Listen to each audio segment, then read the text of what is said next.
Nous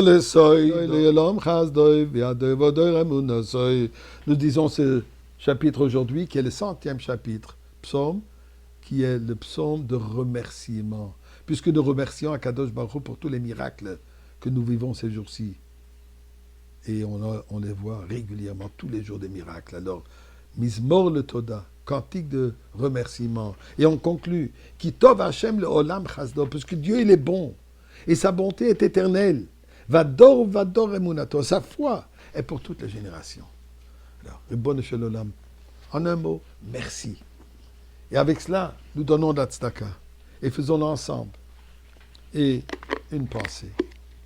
Eh bien, on se rapproche de Rosh Hashanah. Ça fait déjà un mois entier que nous sommes attentionnés sur la teshuva, le repentir, la tfila, la prière, la tzedaka, la générosité, donner les dons. Mais regardons un peu.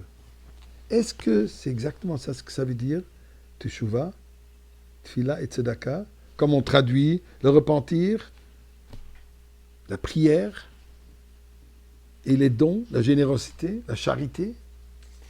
Eh bien, pour vous dire la vérité, ces trois traductions, c'est vraiment comme on dit en latin, traductore, tretore. C'est trahir le sens profond de ce que ça représente. C'est une vraie trahison. Puisqu'en réalité, c'est complètement l'opposé. Quand on dit teshuva, repentir veut dire quoi? Je reconnais que j'ai fait des erreurs. Je reconnais que j'ai omis certaines bonnes actions. Et je fais une résolution de quoi? De maintenant, je repars à zéro. Je vais changer. Je deviens une nouvelle personne. Eh bien, teshuva, la réalité, la traduction précise, teshuva veut dire retourner. Qu'est-ce que ça veut dire? Retourner vers soi. Puisque intrinsèquement, nous sommes tous bons. Malheureusement, ce qui se passe avec le parcours de la vie, on déraille un peu. Alors, on n'a pas besoin de devenir une nouvelle personne, on a juste besoin de retourner sur soi-même, puisque le fin fond du soi, il est bon. Donc, teshuva, retour plutôt que repentir. Et bien sûr, le retour, c'est vers son âme. Le retour, l'âme qui est divin. Donc, on retourne sur soi. Quand on parle de prière, tefila, prière représente l'idée de supplication. Je demande. On supplie Dieu d'exaucer mes prières, mes demandes. J'ai besoin ci, j'ai besoin ça, et je t'en prie, Akadosh Baruch Hu, accorde-moi mes demandes. En hébreu, ceci est bakasha. Quand on dit le mot tefila, tefila veut dire unifié. On se souvient l'image de Yaakov Avinu du rêve dans lequel il voit comme les anges y montent et descendent.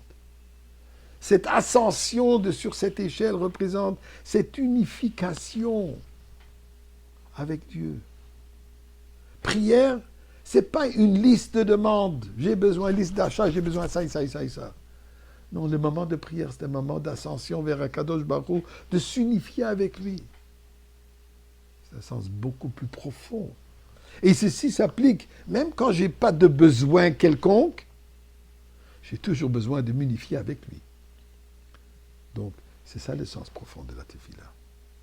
On parle de tzedaka, charité. Charité représente, je fais un acte charitable. Je donne de l'aumône à des pauvres ou à des organisations. Donc, c'est un acte gratuit, dû à ma gentillesse, dû à ma générosité. Je prends ce qui m'appartient et je le donne à l'autrui. Eh bien, mes chers amis, c'est pas ça tzedaka. Acte charitable s'appelle en réalité chesed. Tzedaka veut dire justice. Tzedek, tzedek, tirdof. Poursuit la justice. Besdin tzedek. La cour de justice. Justice? Eh bien, exactement. Ça nous dit que c'est une obligation de donner au prochain. C'est pas que je le fais de la gentillesse, de la bonté, de ma miséricorde que je possède. Non. J'ai une obligation de partager. Pourquoi? Parce que ça ne m'appartient pas. Tout ce que j'ai appartient à Dieu, à Kadosh Baruch Hu. Et Dieu me le donne pour que je puisse partager au prochain. Je peux m'en servir aussi. Mais quand il y a un autre qui a besoin, ça lui appartient, pas moins que ça m'appartient. Donc ces trois sens, Teshuvah, Tefila, Tzedaka, représentent une profondeur de reconnaissance de notre âme, de notre reconnaissance, de notre besoin de s'unifier avec Akadosh Baruch Hu et d'agir en conséquence, parce que tout lui appartient. De la même manière, nous demandons à Akadosh Baruch Hu, nous, on veut déjà s'unifier. Meilleur endroit, au Beth Amikdash avec Mashiach, aujourd'hui.